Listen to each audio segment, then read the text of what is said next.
উত্তরবঙ্গের উজ্জ্বল নক্ষত্র, ওয়াজিলাত কুলুবহুমের মেস্তাক আল্লামা আবুল হাসান দামাত বরকাতুহু। এমন একটি হৃদয়, এমন একটি কম্পিত হৃদয়, ভীত হৃদয়, এই হৃদয়ের সঙ্গে হৃদয় লাগান, যেই হৃদয় থেকে কোনো কথা বের হলে আরশ পর্যন্ত পৌঁছিয়ে যায়। আল্লাহু আকবার বলেন। আলহামদুলিল্লাহ, আমি তো অনেক বছর এখানে লাগাতার আসছি। এক বছর মাহফিলের সময় বৃষ্টি হলো, সকাল থেকে লাগাতার বৃষ্টি চলছে। জোহরের পরেও বায়ান শুরু হওয়া কঠিন। হুজুর জোহরের সময় বললেন, নামাজের পরে মাইক স্টার্ট দিও। সুবহানাল্লাহ বলবেন না? নামাজের পর মাইক স্টার্ট দিও।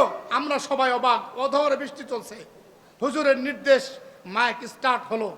এই স্টেজে বসে আমি নিজে সাক্ষী, হুজুর বললেন, দোয়া করলেন কয়েকজন মানুষকে নিয়ে এই বৃষ্টির ভিতরে, আল্লাহ তুমি কি জানো না আজকে আমার মাদ্রাসার মাহফিল?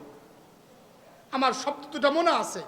একটা শব্দ বলছেন, হুজুর আল্লাহ তুমি কি জানো না আজ আমার মাদ্রাসার মাহফিল।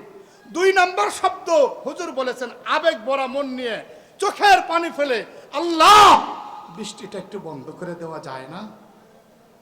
আমার এই 2টা শব্দ আজীবন হৃদয়ে গাঁথা থাকবে। আশ্চর্য কারবার, মাত্র 5 মিনিটের ভিতরে বৃষ্টি বন্ধ হয়ে গেছে। আমরা ভাবলাম বৃষ্টি তো বন্ধ হলো, কিন্তু মাঠ শুকাইতে তো সময় লাগবে। কিন্তু আশ্চর্য, কয়েক মিনিটের ভিতরে দেখি পুরো মাঠ শুকায় গেছে। এরপরেও আমি স্যারের সাথে আলোচনা করতেছিলাম যে এখন আর মানুষ আসবে না, কারণ সারাদিন বৃষ্টি হয়েছে, দূরের মানুষ তারা আসতে পারবে না। কিন্তু আধা ঘন্টার ভিতরে পুরো মাঠ ভরে গেছে। আল্লাহু আকবার বলেন। ওয়াজিলাত কুলুবহুমের মিস্তাক, যে হৃদয় থেকে কোনো কথা বের হইলে আরশে আজিমে ধাক্কা লাগে। আল্লাহু আকবার বলেন। আরে জামানায় আপনারা মুহাম্মদুর রাসূলুল্লাহ পাবেন না, তবে মুহাম্মদুর রাসূলুল্লাহর খাঁটি ওয়ারিস মুফতি আবুল হাসান দামাত বরকাতুহুম আপনাদের সামনে আছে। মূল্যায়ন করেন, পাশে আসেন, সবক গ্রহণ করেন, হৃদয়ের সঙ্গে হৃদয় লাগান। ভাগ্য যিনি খুলে দেবেন তিনি কে? জোরে বলেন, ভাগ্য যিনি খুলে দেবেন তিনি কে?